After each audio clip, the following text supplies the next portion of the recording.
ஏமா நந்தினி, இந்த ஜல்லி சிமெண்ட் மணல் எல்லாம் போட்டு அரைப்பாங்கல்ல ஒரு மிஷின், அந்த மிஷின் பாத்திருக்கியா? Concrete mixture. அதான்.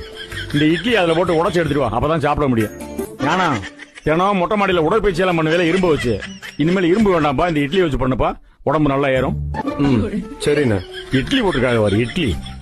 அவன் மதுரையில ரோட்டு கடையில ஓடுறான் இட்லி, மல்லிகைப்பூ மாதிரி. என்ன மூஞ்சி அங்கிட்டு திருப்பிக்கிட்ட? இந்த இட்லியை திங்கிறதுக்கு நாங்க தான் மூஞ்சியை திருப்பிக்கணும். கொழுப்புத்தான். இதை தின்னோம்னா பல்லுக்கு நல்லது இல்ல, உடம்புக்கு நல்லது இல்ல. ஏப்பா சீனி எலி போட்டுட்டு இருக்க? மத்த எதுவும் நல்லா இல்ல. இது என்னம்மா தோசையா? ஆமா, இட்லியை சுட்டு கிழிச்சு கேப்பையை நட்டிட்டியே, தோசை போட்டிருக்கீங்களாக்கா? ஒரே மாவுல இட்லியும் சுட்டு தோசையும் சுட்டு வித விதமா சமைச்சிருக்கணும்னு காட்டுறீங்களா? வச்சுட்டு போமா. கோதுமை மாவுல பூரி சுட்டு தரவா? சுடுவ என்ன ஒரேடி ஆளை சாய்க்கலாம்னு முடிவு பண்ணிட்டீங்களா?